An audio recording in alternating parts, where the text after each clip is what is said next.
दोस्तों, स्वागत है आपका अपने YouTube चैनल कोयल मैट्रिक्स पर। चैनल पर पहली बार आए हैं, सब्सक्राइब कर लीजिएगा, साथ ही बेल आइकन को प्रेस जरूर करिएगा जिससे नोटिफिकेशन आपके पास समय से पहुंच जाए। तो आज की जो वीडियो है फिर से आपके 10 क्वेश्चंस रहेंगे, वेक्टर कैलकुलस से क्वेश्चन रहने वाले हैं एंड जो भी इंपॉर्टेंट क्वेश्चन है जल्द ही मैं इसके कंप्लीट करा दूंगी एंड नेक्स्ट वीडियो में नए टॉपिक के साथ मिलने वाले हैं। तो आइए चलिए फिर आज के जो 10 क्वेश्चन है इन्हें स्टार्ट करते हैं। क्वेश्चन नंबर 1 का आंसर आपको कमेंट बॉक्स में बताना होगा, साथ ही आपको ये बताना है कि टोटल 10 में से आपके कितने क्वेश्चन सही हुए हैं एंड जो आपका क्वेश्चन नंबर 1 है उसका आंसर आप वीडियो क्लास में चेक कर लीजिएगा कि सही आंसर क्या है। तो आइए चलिए क्वेश्चन नंबर 1 आपके सामने है। क्वेश्चन नंबर 1 है, if f is equal to x square i plus y square j plus z square के वेक्टर में आपको दे रखे हैं, what is divergence of f। आपको डाइवर्जेंस f बताना है। आसान क्वेश्चन है, इस तरीके के आप कर चुके हैं, एक तरीके से आपका ये रिवीजन है। ऑप्शंस आपके सामने हैं 2, 3 या फिर ब्रैकेट में 2x plus Y plus Z या फिर 2x plus 2y plus 2z। Options आपके सामने हैं, जो भी इसका करेक्ट आंसर है आप लोग बता दीजिएगा एंड वीडियो के लास्ट में चेक भी कर लीजिएगा। चलिए फिर चलते हैं क्वेश्चन नंबर 2 की तरफ। तो क्वेश्चन नंबर 2 आपके सामने है, the vector field f is equal to, आपको यहाँ पर दे रखा है, इसको क्या बोलते हैं, ठीक है, सोलेनोइडल, इरोटेशनल या फिर कंजर्वेटिव या फिर बोथ V एंड C। तो देखिए सोलेनोइडल तो इसे बोलते नहीं, इसे क्या बोलते हैं, इरोटेशनल एंड इसको बोलते हैं कंजर्वेटिव। तो इसी वजह से B और C दोनों सही हैं। तो ऑप्शन नंबर जो D है बोथ V एंड C ये बिल्कुल करेक्ट आंसर हो जाएगा। चलिए इसके बाद चलते आगे, देखते हैं अगला क्वेश्चन।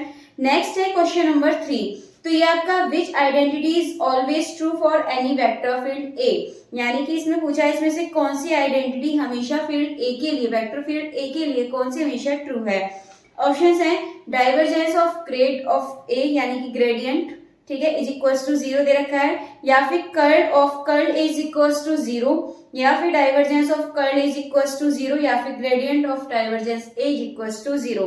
तो देखिए मैंने हमेशा आपको बताया है, यदि आप किसी का भी कर्ल करके दोबारा से कर्ल करते हैं तो वो 0 नहीं होता है, लेकिन ये जो आपका डाइवर्जेंस कर्ल ए यानी कि कर्ल ए का जब हम डाइवर्जेंस करते हैं तो हमेशा आपको 0 मिलता है, ये आपको याद रखना है। तो जो इसका ऑप्शन नंबर सी है ये बिल्कुल करेक्ट आंसर हो जाएगा, यानी कि क्वेश्चन नंबर 3 का ऑप्शन नंबर सी बिल्कुल सही आंसर है। चलिए इसके बाद चलते हैं अगले क्वेश्चन की तरफ, नेक्स्ट देखेंगे। नेक्स्ट है क्वेश्चन नंबर 4। ये आपको दे रखा है f is equals to x z i plus z x j plus x y k, then आपको what is the divergence of A आपको यहाँ पर बताना है। तो पहले तो आप यहाँ पर जान लेते हैं क्या दे रखा है आपको, ये f इज इक्वल्स टू यहाँ पर आपको गिवन है इसमें एक्स जेड आई आपको यहाँ दे रखा है और जेड एक्स जे वेक्टर में ही दे रखे हैं एक्स वाई के, ठीक है। इसका आपको क्या निकालना है, इसमें आपसे बोला है इसका डाइवर्जेंस आपको निकालना है। तो सिंपली आप क्या करेंगे, आई वाले का एक्स की रेस्पेक्ट में करते हैं और इसका किसकी रेस्पेक्ट में करते हैं, इसका वाई की रेस्पेक्ट में करेंगे, इसका जेड की रेस्पेक्ट में करने वाले हैं, ठीक है। तो यदि इसका आप एक्स की रेस्पेक्ट में करेंगे तो यहाँ पर आपको क्या मिलेगा,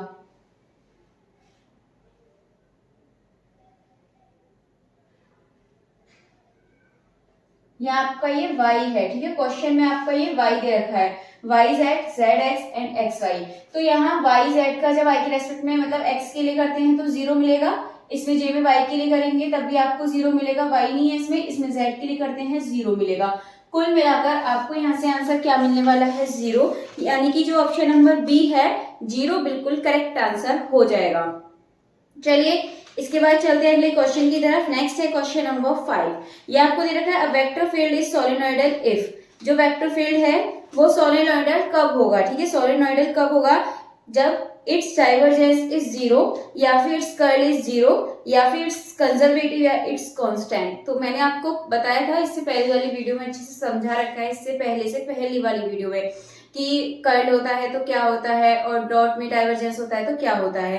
तो आपको हमेशा ध्यान रखना है सोलेनोइडल के लिए जो डाइवर्जेंस होता है वो आपका इक्वल्स टू 0 होता है। तो इसका जो ऑप्शन नंबर ए है इट्स डाइवर्जेंस इज 0 ये बिल्कुल करेक्ट आंसर हो जाएगा। और यहाँ पर सोलेनोइडल की जगह इरोटेशनल होता तो यहाँ पर इट्स कर्ल इज 0 यानी कि ऑप्शन बी सही हो जाता, बट फिलहाल इसका जो ऑप्शन नंबर ए है ये सही हो जाएगा क्योंकि इसमें सोलेनोइडल के बारे में पूछा है।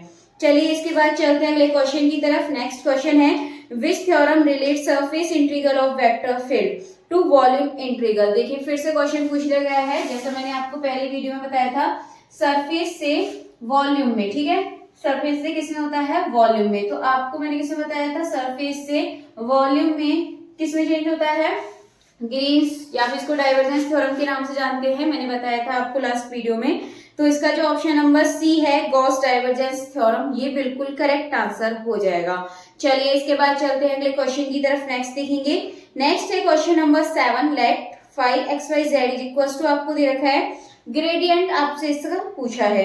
तो देखिए आसान क्वेश्चन है, सिंपली आपको क्या करना है, ग्रेडियंट इसका निकालना है। तो देखिए यहाँ पर आपको f इज इक्वल टू क्या दे रखा है, इसमें यहाँ पर आपको दे रखा है 5 इज इक्वल टू xyz के रेस्पेक्ट में, और यहाँ है ये x square plus y square plus z square, और आपको यहाँ पर क्या निकालना है, ग्रेडियंट ऑफ किसका निकालना है, फाई का।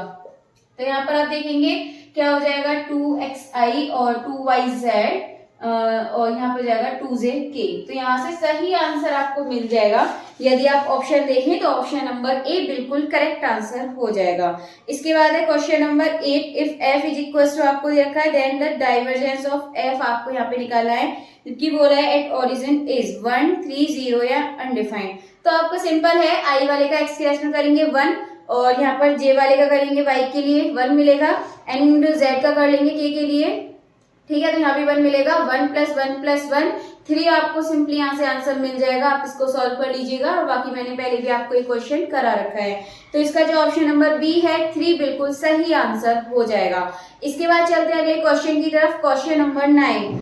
क्वेश्चन नंबर 9 आपके सामने है ये, which of the following is dimensionally inconsistent. Options आपको दे रखे हैं, divergence f has dimensional of f per length, या फिर gradient psi has same dimensional f per length, या फिर curl f has dimension of f per length, या फिर ऑप्शन डी है gradient phi has same dimensional as phi square, ठीक है। तो जो इसका ऑप्शन नंबर डी है सही आंसर हो जाएगा, याद रख लीजिएगा इस क्वेश्चन को।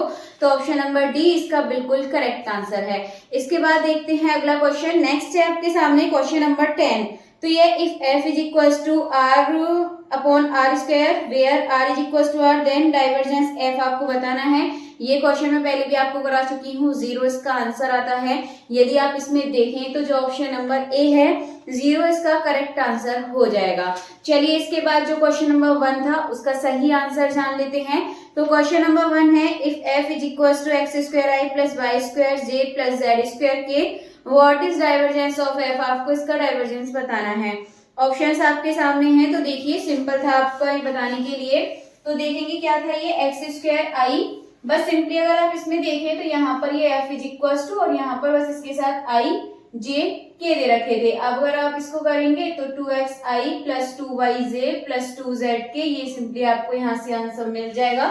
और यहाँ से आंसर क्या मिलेगा आपको, ये इसके साथ jk नहीं रहेंगे यहाँ पर, ठीक है, क्योंकि ये i ऑलरेडी i j के हैं इसके बाद, तो i j के नहीं रहेंगे, तो ये आपको यहाँ से आंसर मिल जाएगा।